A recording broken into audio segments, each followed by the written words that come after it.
You're on. Hey, hi. Hi, Malcolm. Hi. Hi, Courtney. Happy New Year. Happy New Year. It's 2021 is here. We got through 2020 and all I can say is good riddance. I opened my door and threw a paper that said 2020 out the door. Literally. It's after some champagne though. Oh well. Anyway, here we are. The show is Courtney on Health, and it's where we zoom in on topics that focus on health, fitness, and wellness. And where are we watching it on? We're watching it on malcolmpresents.com. And you're also going to see it on theManyShadesOfGreen.com and all the other things that we're going to have for you, like Courtney's sites.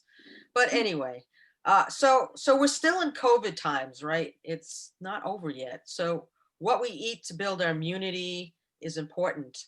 And a good place to start with is the topic of functional foods. We need to think of foods and diets that have a purpose, and that, therefore we have to pay attention to what we eat, which gives us immunity, because immunity is important right now. And my mom would always say, eat your veggies and drink your fresh orange juice. We had fresh juice in my house as a kid all the time. The only thing I didn't like were the pits. I would be pulling pits out for 5 minutes, but she was very right, of course. And so now we have to look at ingredients. We have to look at the origin of what we eat and where it's growing. And we need to eat foods that's going to help us get us through the day and the night. Also, sleeping is important. So, Courtney, let's start by defining functional foods. What are they and why are they important in our diets? Yeah. So firstly, functional foods are not new. I know it seems like it might be one of the hot trendy words in terms of the food business right now, but it's certainly not new. Simply put, a functional food is any food or beverage that might provide an additional health benefit, physiologic benefit, above and beyond what the food or beverage would have contributed at, basic nutrition. So for example, a good example might be oats. So we know that oats are a complex carbohydrate, which on its own makes it a great, source of carbohydrates. But then we found out that because of the soluble fiber in oats, it ends up conferring an additional benefit in terms of heart health. You can take orange juice as an example, where we knew that it was high in vitamin C, but we also decided, in the health world, that adding vitamin D and calcium to orange juice might be a benefit for people who don't necessarily get enough calcium and D in their food. So it takes sort of a food and takes it up, or beverage, and takes it to another level. The problem is that sometimes it gets a little tricky and sticky in terms of those foods that are intrinsically healthy to begin with, and those that are essentially glorified junk food, right? So you can have a food that might be yogurt that's been fortified with additional vitamin D, for example, or maybe has inulin or chicory root put in it for more fiber. Fiber wouldn't naturally be found in yogurt. So that's not necessarily a bad thing, because yogurt's a helpful food to begin with, as opposed to, let's say, a granola bar with chicory root added to it to bump up the fiber, but it's really just a glorified kiwi bar. So, Courtney, could I ask one question? Is there a difference? I've been eating the raw yogurt, versus the one, versus the commercial yogurt, let's say the Dannon. Is there any difference in the yogurts? Definitely. The first thing I would say is there's a big difference in terms of the added sugar content. That's number one. If you're choosing plain yogurt, so if the the playing field is level and it's all plain yogurt, the other thing you would want to look at are the active cultures in it. Because remember, heat kills off all, depending on how much heat and for how long, all of these active cultures. So the greater the number you start with, the greater the number you're going to end up with. So some of these better yogurts are going to inoculate these yogurts with a bigger dose. So millions, billions of bacteria, so that in the end, once it makes its way to your gut, when you want it to do its best work, they're actually still alive to do their work. So that would be one of the bigger differences. Thank you. It happens to, so actually speaking of, I was going to do the order of the trending foods. So 2021, lots of foods and beverages that are trending right now. At the top of the list certainly would be anything immune boosting. So this type of year, because it's flu season and it's winter time, immune boosting foods is not uncommon to see a lot of those foods and beverages, but now even more so with COVID, we're seeing the industry just flooded with them. So you can see mushroom infused teas or drinks or soups. You see, echinacea, a lot more. You might see vitamin C, pop up in different things. So again, the one thing I would encourage anybody to do is look at the food itself. Okay, does it scream health to you? Is it unprocessed? Is it maybe more plant-based? Or if it's not necessarily plant-based, is it have the least amount of ingredients added to it? Then work backwards from there and say, if they've added immune boosting compounds to it, what are they? Is there data to support whether those compounds actually work and how much is in there? So definitely that's one of the top trending, things that we'll see in 2021. Speaking of prebiotics, probiotics, anything probiotics right now, and fermented foods are super, super hot. So quick, difference, probiotics, those are those active cultures. Active cultures need to eat too. So active cultures, probiotics, eat the prebiotics, okay? The prebiotics are mostly plant-based foods, anything unprocessed, grains, fruits, veg, and the like are going to be good food source for probiotics. Fermented foods, anything. We were talking, Maxine, so things like pickles, things like sauerkraut, things like kombucha. Kombucha? Kombucha is awesome. So it's fermented tea. It's more available now. You'll see it in the refrigerator section. I would encourage people buy the prepared kombucha versus making it on their own, simply because of the low risk of contamination at home. But nonetheless, that's an individual choice. A newer trend we're seeing is a Mexican version, tapache. Which I love this one because it actually makes use of things that we would throw away. And I'm on an anti-waste kick right now. So it takes pineapple, not the actual fruit on the inside. It's not the prickly hair part up here. It's going to be all of the skin and the core. You add water, a little bit of sweetener, could be agave, could be honey. It really matters not. And that sits and ferments and it creates its own, I don't want to say a tea, but it's a drink. So you might see that trending now a little bit more in 2021 than ever in the past. But I love it because like I said, it makes use of stuff that we'd be throwing away, maybe composting. But so I love the fact that we're using things that, would get discarded. Better quality plant-based protein. I'm sure I'm not telling some folks maybe something they already know, but just because something is vegan or vegetarian doesn't always equal that it's healthy. Same thing with if something's organic doesn't always mean that it's healthy.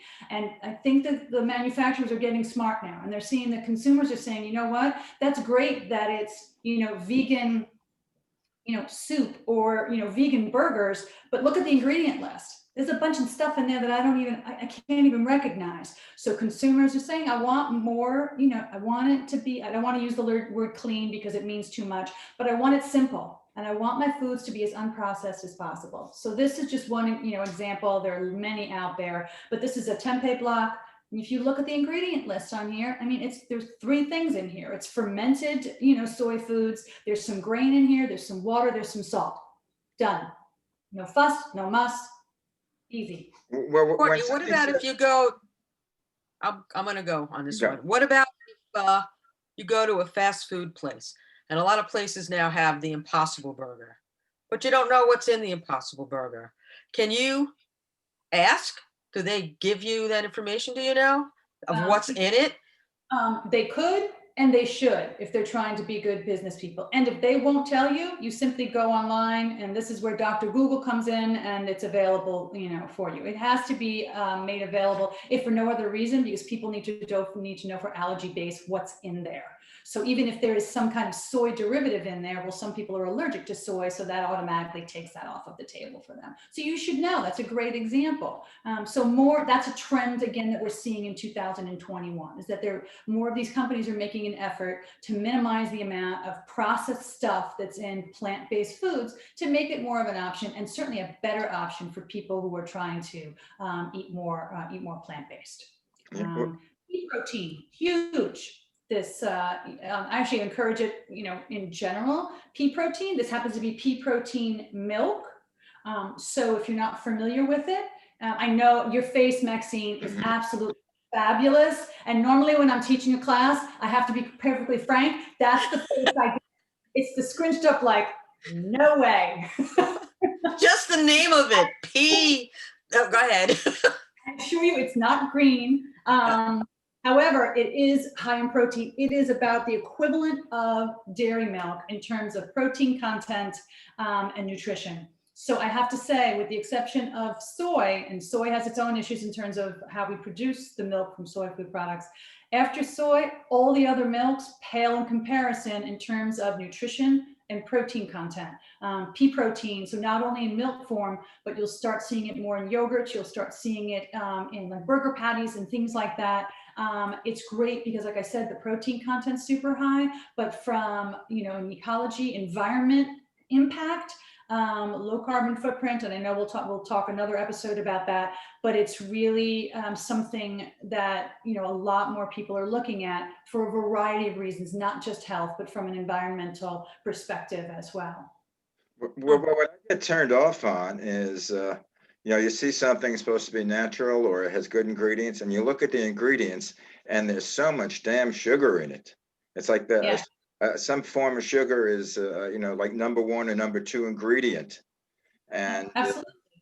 yeah, So that's a great point, Malcolm, is that, people, sometimes it looks healthy, but the ingredients really say what is in there. And if sugar is sitting at the number one, number two position, you really need to rethink, unless of course it is sugar, you really need to rethink what it is, that you're eating. So to be more aware of those. And sugar goes by many different names. Companies get crafty: dextrose, maltose. Anything with OSE is automatically your ticket to sugar. Just because it's agave doesn't mean it's any less sweet. So I know it has a moderately less impact on glycemic index, agave does, but calorie for calorie, it's the exact same thing. But a lot of people think it's healthier, so they choose that, but sugar is sugar. So if it's sitting there in that number one, number two ingredient, rethink it.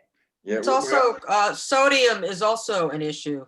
I mean, I have to watch sodium, I have a little heart ticker thing, and, you look at ingredients and the same thing. I went for low sodium soy sauce once, and I was like, I can't eat that. It's low sodium. Instead of 500 something milligrams, it was 300 something milligrams. So, I mean, people have to look at labels, Yeah, as I'm hiding the pickle label, but that's okay. You got to. No, pickles is a whole other thing. It's got the. No, I know. Things. But moderation too, right? I mean, so obviously you're not going to throw back shots of soy sauce, every single time. So, same thing with like even plant-based sausages, breakfast sausages. There's no way around it. It's going to exceed the amount of sodium per meal that you want. So don't eat it every day, right? So same thing with regular sausage. It's not something you should be having all the time. what really I hate is, I don't experience it now, but I remember when my kids were young, and you go over to the cereal that they're spending billions of dollars on, and it's damn sugar. The whole thing, and it's, they put it on the eye view where the kids can see it as they're walking. But you look at the ingredient and say, oh my God, aside from sugar, it has all the preservatives. It probably could last through a nuclear war. So, and actually breakfast, it's interesting you brought that up, because apparently breakfast is back because more people are home. So more people are eating breakfast type foods. So cereal purchases are on the rise. At least this is the trend that they're seeing.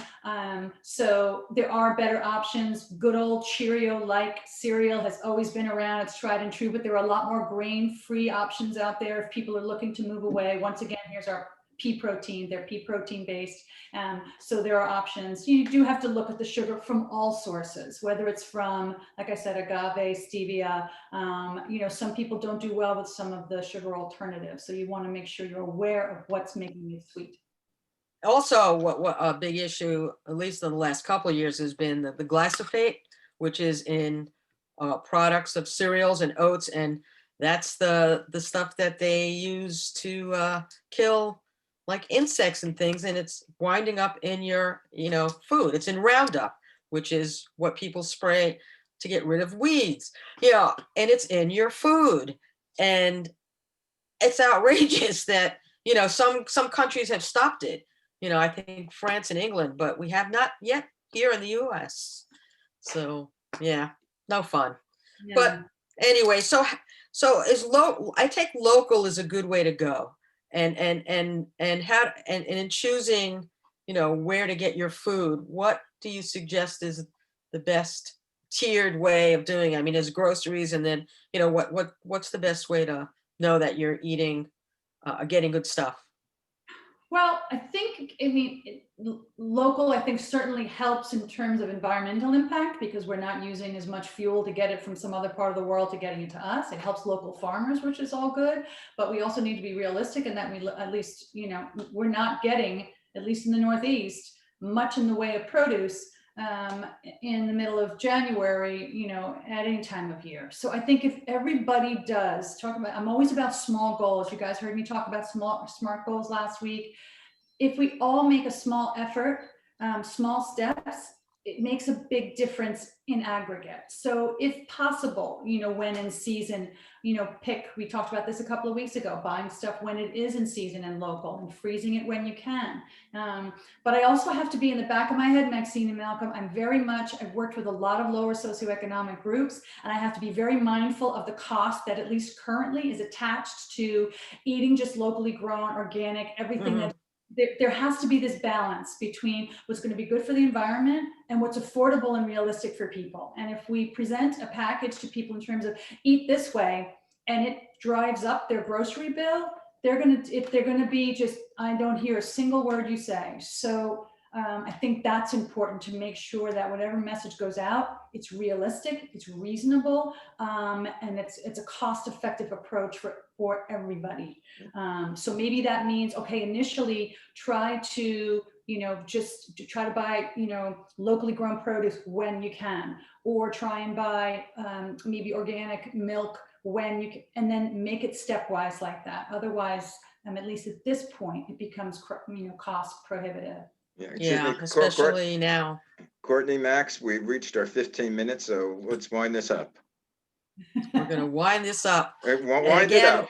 We're winding it up. We're wrapping it up. And okay, Courtney, anything to add? And where can people get information, like on Instagram or Twitter eventually?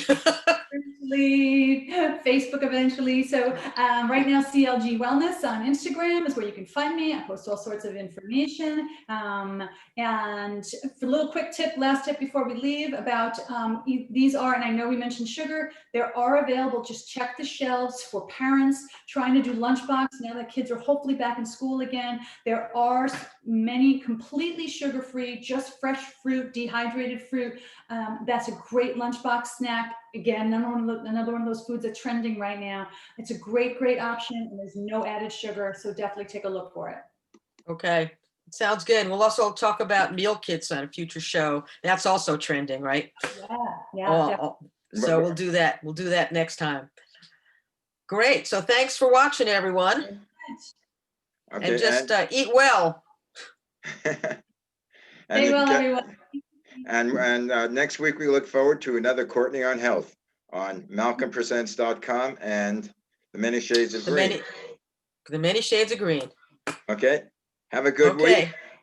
Bye, guys. Have a great week. Bye.